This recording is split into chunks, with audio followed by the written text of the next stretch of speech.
दरबार में जाता है, माँ से कहता है कि माँ हर रोज मैं आपके दरबार में आता हूँ, हर रोज हाजिरी लगाता हूँ, लेकिन पता नहीं मैया आपका ध्यान है तो कहाँ है।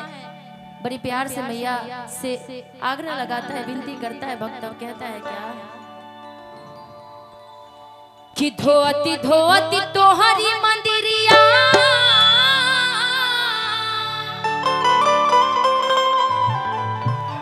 कि हाथवा पी रही हो है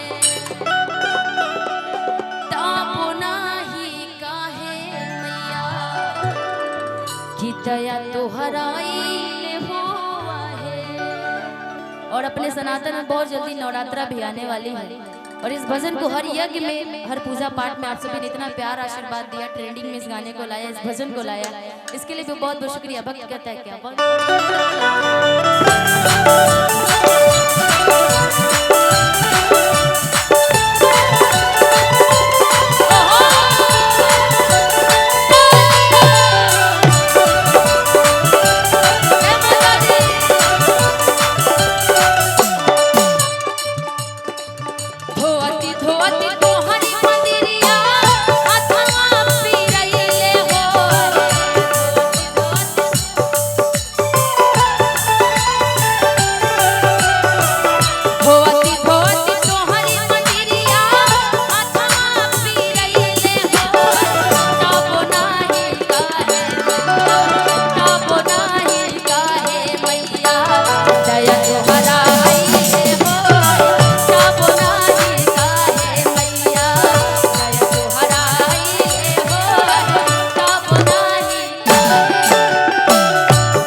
जानवर जगते हैं, लेकिन मैं एक ऐसा अबोध बालक हूँ आपका जो सबसे पहले जगता हूँ और सबसे पहले आपके मंदिर में आता हूँ। भक्त बड़ी प्यार से माई से कहता है क्या कौआ बोले से पहले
तो जरा बोलिए तो आप सब मेरे साथ में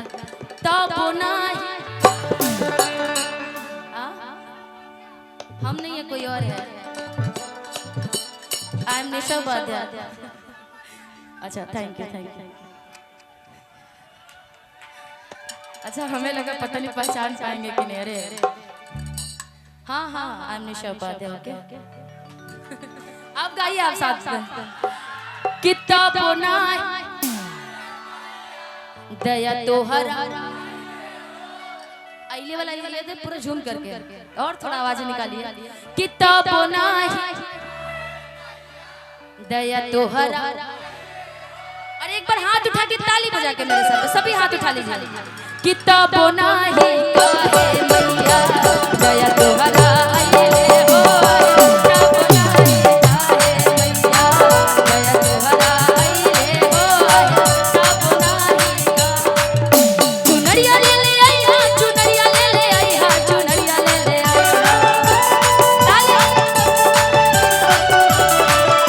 चुनरिया ले ले आई हा चुनरिया ले ले आई हा चुनरिया ले ले और वसे सैया चुनरिया ले ले आई हा वसे सैया चुनरिया ले ले और वसे सैया चुनरिया ले ले आई हा होते सबेरे सैया जय हम बजरिया हमर बात सैया तू ना भूलैया हमर बात होते सबेरे सैया जय हम बजरिया हमर बात सैया तू ना भूलैया होते सबेरे घरे आई है मायरिया चुनरिया ले ले आई हा होते सबेरे घरे आई है मायरिया। कौन सा बाजार है? कुर्था बाजार ना? हाँ सुकुल बिघा तो सुकुल बिघा से सैया चुनरिया ले ले आई।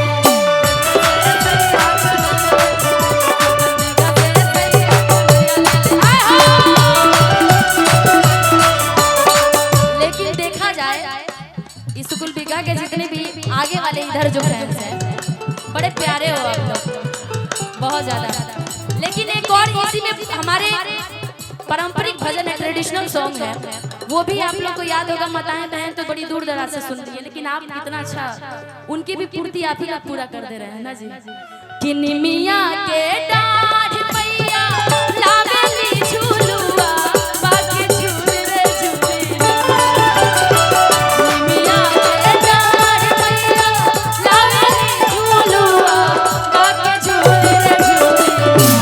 वो सच्चे दरबार की हो के झूल रे झूलेला। मैया मोरी गावेले जाके झूल रे झूलेला। मैया मोरी गावेले जाके झूल रे झूलेला। काबो नाही काहे ताली बजा लो ताली।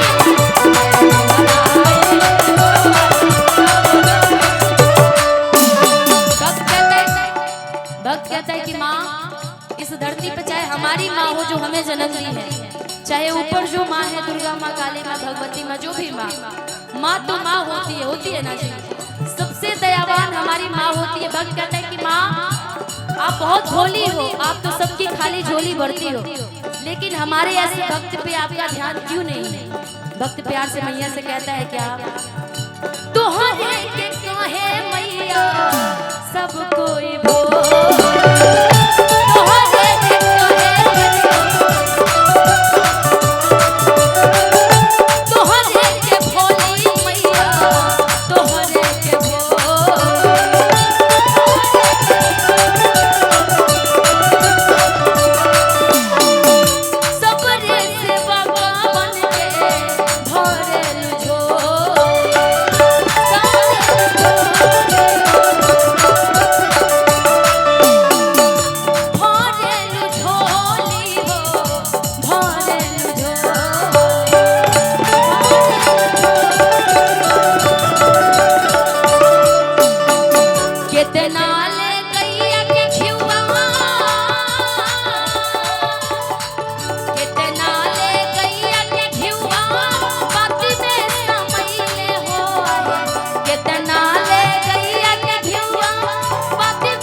तरह बहुत सारे भक्त हैं जो मेरा इंतजार कर रहे थे।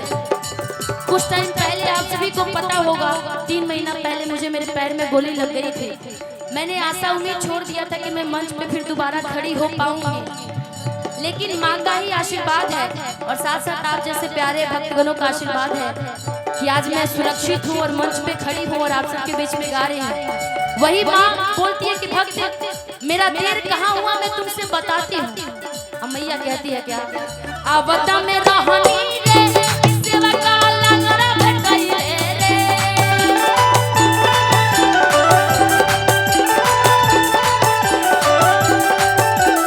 आवता में रहनी रे सेवा का लंगड़ा भटकाई रे, कि सेवा का पैदा देवत भइले होया पैदा हो गई, सेवा का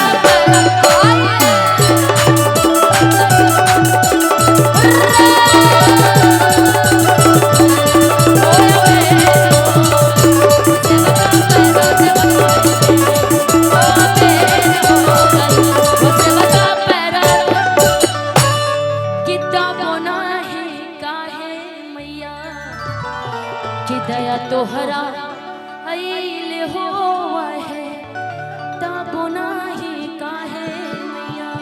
वो सच्चे दरबार की अपने अपने माता पिता की प्यार की